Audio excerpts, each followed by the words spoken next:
I'm Reagan here for Corgilope, and I want to make a quick video about the sun.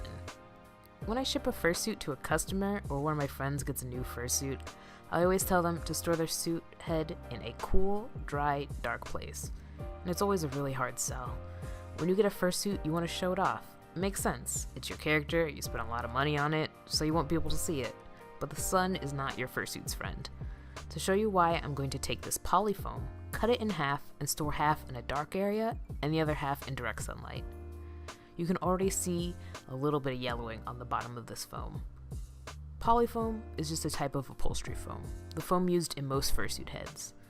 I placed my signature on this foam so that you'll know it's the same foam later on. I'm placing the outdoor foam in a bag so that it can only be discolored by the sun. The summer here get pretty rainy. Time skip to 1 week later, or approximately 77 hours of direct sunlight. And how does our indoor foam compare to our outdoor foam? Pretty big difference. The sun has even changed the color of the marker.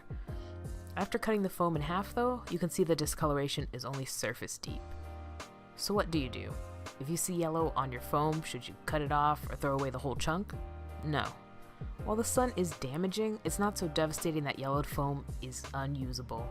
Yellowing is a natural part of the aging process and nothing to be afraid of.